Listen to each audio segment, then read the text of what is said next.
using my iPad. So we're ending up here where we started today on this couch.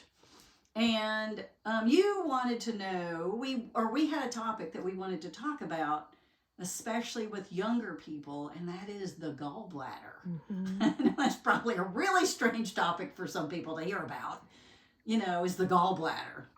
But I have been so surprised at how many young people have needed to get their gallbladder out. And it's really been bothering me. I've had 2 young patients recently that have had to get their gallbladder out. One was 15 or 16 and the other one was 18 or 19. I think she's 19. And I'm thinking, oh my gosh, you're already having to get things out of your body. So we don't always know exactly what makes gallstones, but it's definitely got to be our diet. It's a big factor, is our diet. And there are some indications that fats, the types of fats that we eat, are a big deal.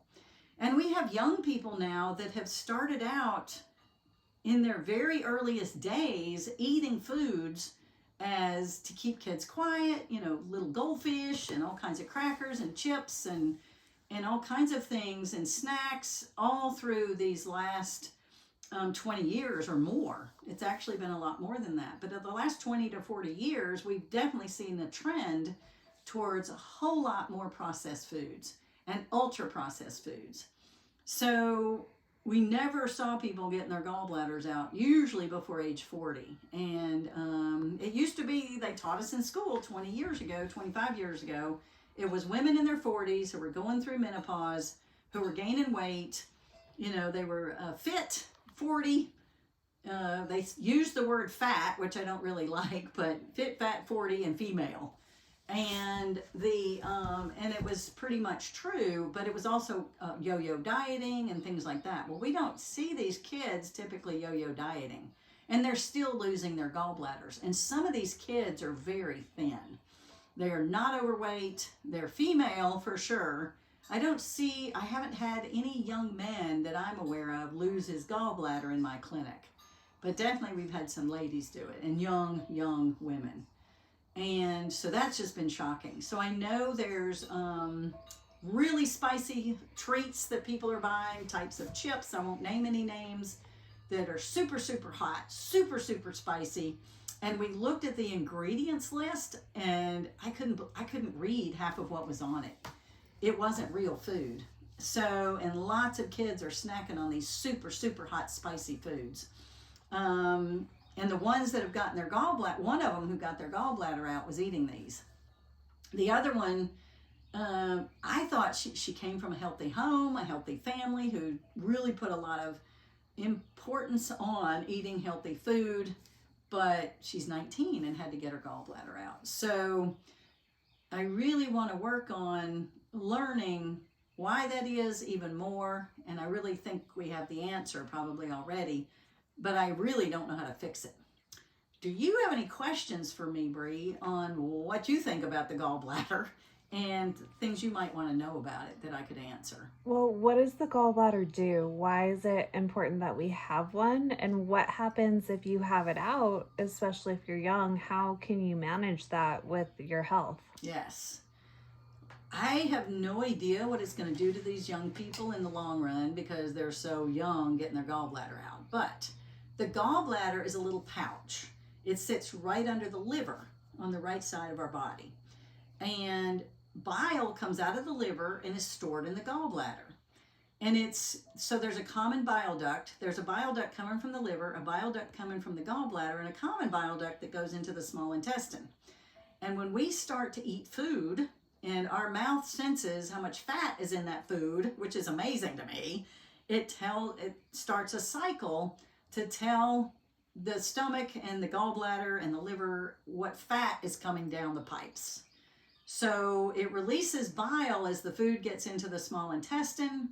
And I don't know exactly when the message starts. I don't know if it actually starts in the mouth, but I know certain processes do start in the mouth as it goes down into the stomach. So the messages may go from the stomach into, to the gallbladder. But the gallbladder squeezes, and it squeezes the bile out in the amount necessary to help surround the fat. when it surrounds the fat, it is taken much more slowly through the small intestine, the large intestine, and then it's released in different places, taken to different places and released to go do its jobs all over our body. So that's kind of a simple way to put it. It's not exactly correct, but it's the idea of it is that bile surrounds our fat. So when you get the gallbladder out, you don't have that automatic release when it's needed. So you have continuous release from the liver. The liver's always making bile. So it goes into the small intestine and makes bile continuously. So it does surround some of the fat that we eat, but if you eat a really high fatty meal, you might have more fat that overwhelms the amount of bile that's there, and that can cause somebody to have diarrhea because fat kind of moves through the colon really fast. So, and it doesn't have time to, when it goes slower, it has time to dehydrate a little bit, is what you could say. And then you don't have, your stool isn't too soft and runny. Now, not everybody has that problem, but about 40% of people or so have diarrhea the rest of their life after they have their gallbladder removed. So that's a big major factor. You have to be near a bathroom when you eat. You have to, manage that. And there are medications that can slow things down for you. But that's one of the biggest factors about not having the gallbladder. As far as living without it for other reasons and what it does to us, I'm sure there's some health consequences. I'm not sure what those are when people have it out at such a young age. And that's something I'd really like to learn. So it isn't always easy, though. Once you get gallstones and once you have a gallbladder that doesn't work well, it isn't always easy to undo that. And in fact, I don't know of a way to get the gallstones out safely and not block the duct, which can cause even more problems. So, it's very difficult once you have stones to get rid of stones.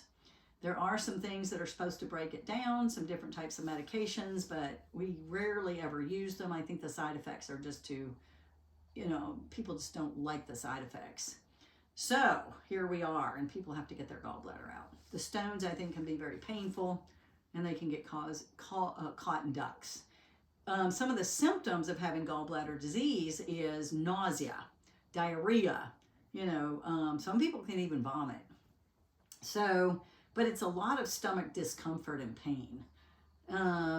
So that's the biggest thing. You're uncomfortable when you eat. And nobody wants to do that the rest of their life. So that's the main reason most people go ahead and get their gallbladder out.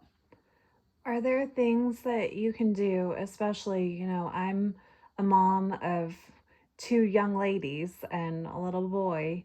What can we do, as parents to help prevent this from happening in our children? What are things that we need to look out for? Well, definitely not eating processed foods and ultra-processed, mostly ultra-processed foods. So the difference between ultra-processed and processed, lots of foods have to be processed for us to eat them, like cheese. That's processed. But there's whole foods, healthy whole foods that have been around for a few centuries. Then there's a lot of really processed foods with unhealthy oils and fats and high fats that can be very, very harmful. So staying away from those ultra-processed foods. Things like chips and, chips with high fat in them, and fried foods and high French fries and foods fried in unhealthy oils. So lots of foods are processed with unhealthy oils. They make them crunchy. They make them. We like that on our palate, in our mouth. So and that a lot of kids want to be cool. They want to go to school. If they go to school, they want to be like the other kids. They want to eat those types of foods, and everybody eats them. And that makes it really difficult on our parents these days. So I don't want to blame anybody. I don't want to blame parents. It's just our food system is really, really hard on us. And it's hard to change it. And it's hard to, as we've been talking about already, with some of our trying to get rid of sugar and some of those things.